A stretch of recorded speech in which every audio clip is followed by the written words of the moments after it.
In this video, I am going to talk about the clock synchronization. The following topics are covered. First class synchronization, event ordering, mutual exclusion, deadlock, and election algorithm.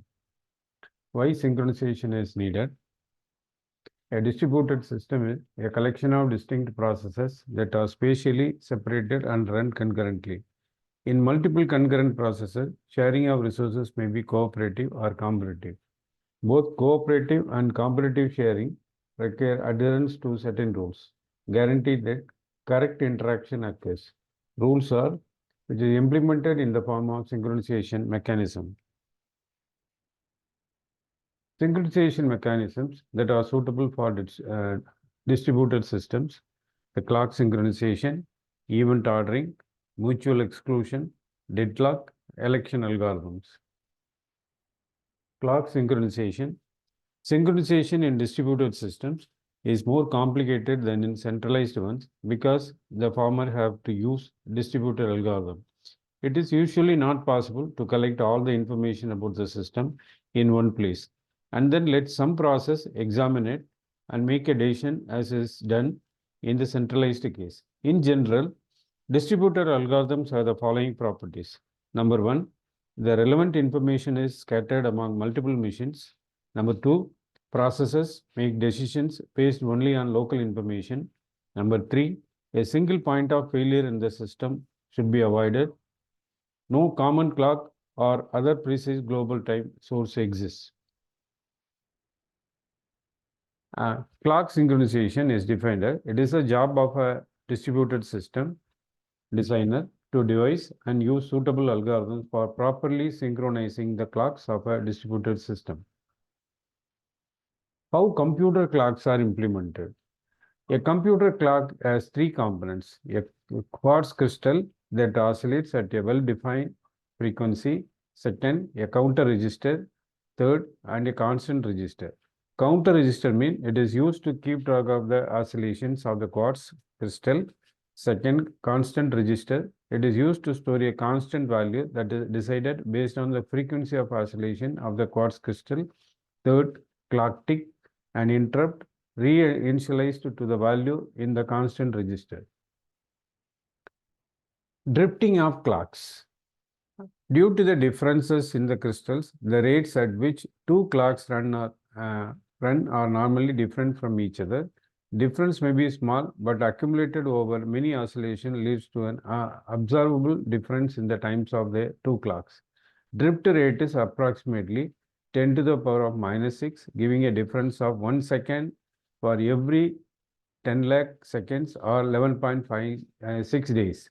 Computer clock must be periodically re-synchronized with the real-time clock to keep it non-faulty.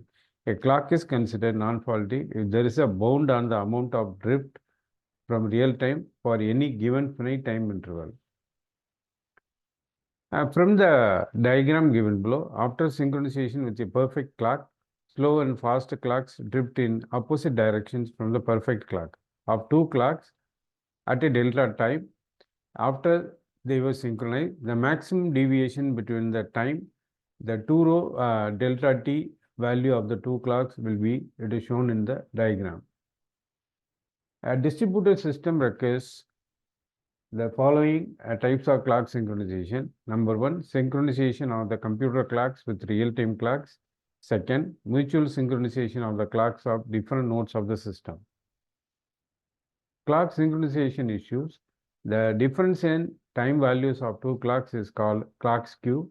Errors occur mainly because of unpredictable communication delays during message passing used to deliver a clock signal or a clock message from one node to another.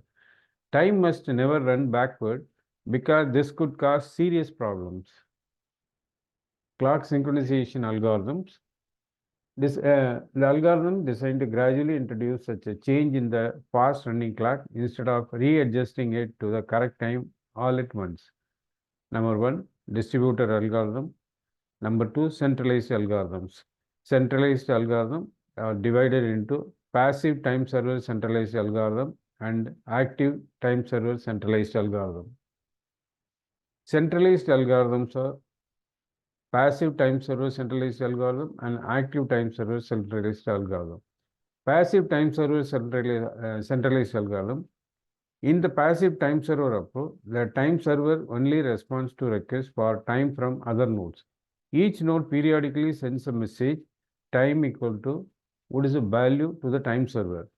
When the time server receives a message, it quickly responds with a message where t is the current time in the clock of the time server node.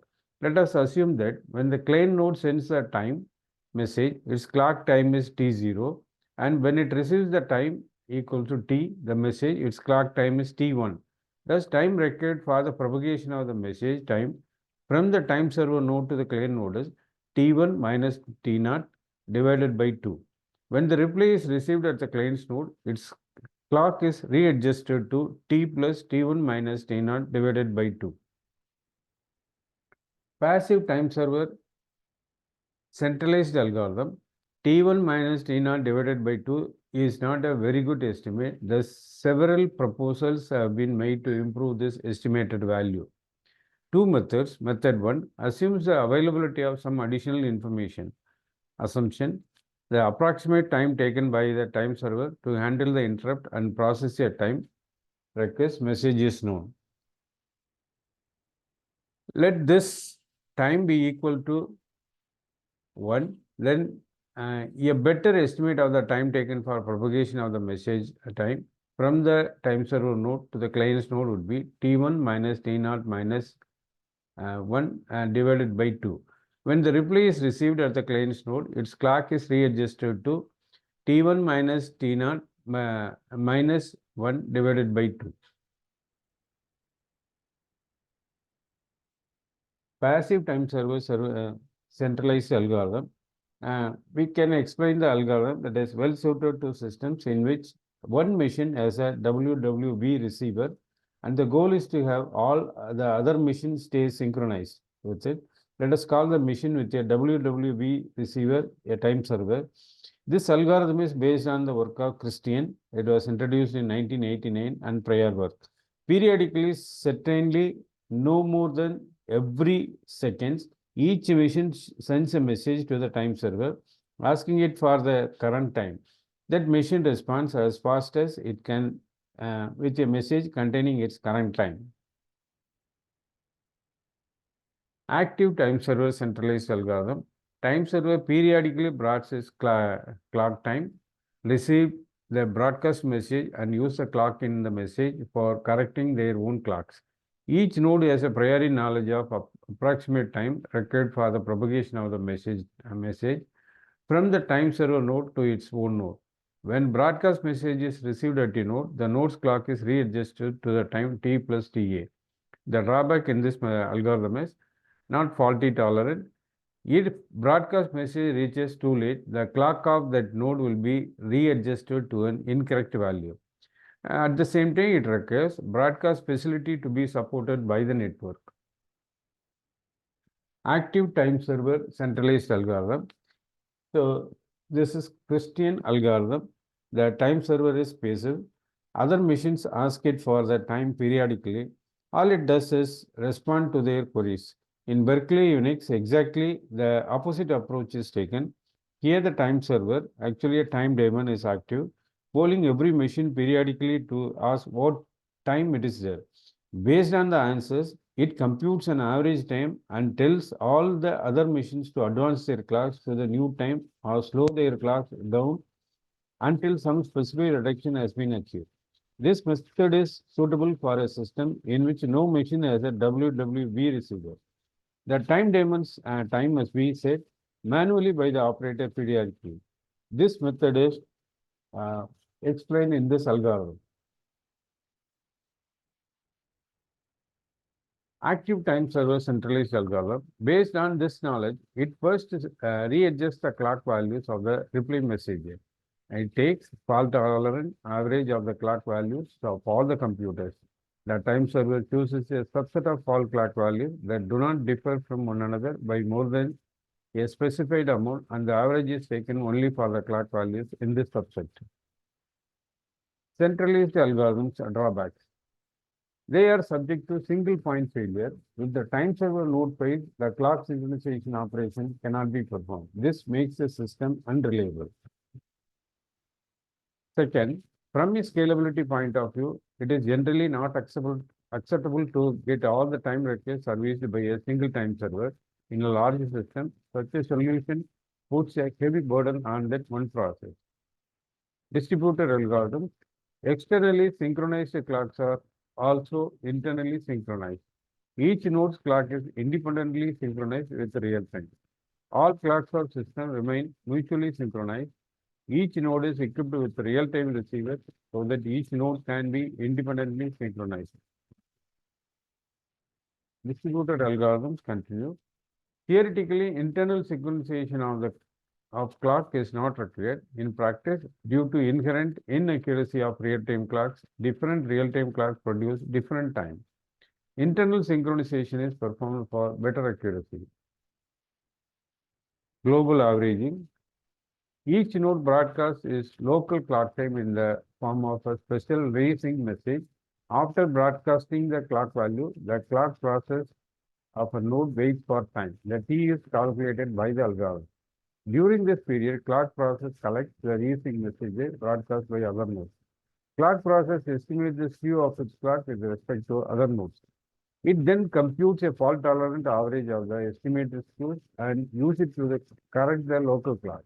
Two commonly algorithms used to calculate the fault-tolerant average. The first simplest algorithm is to take the average of estimated skews and use it as the correct for the local clock.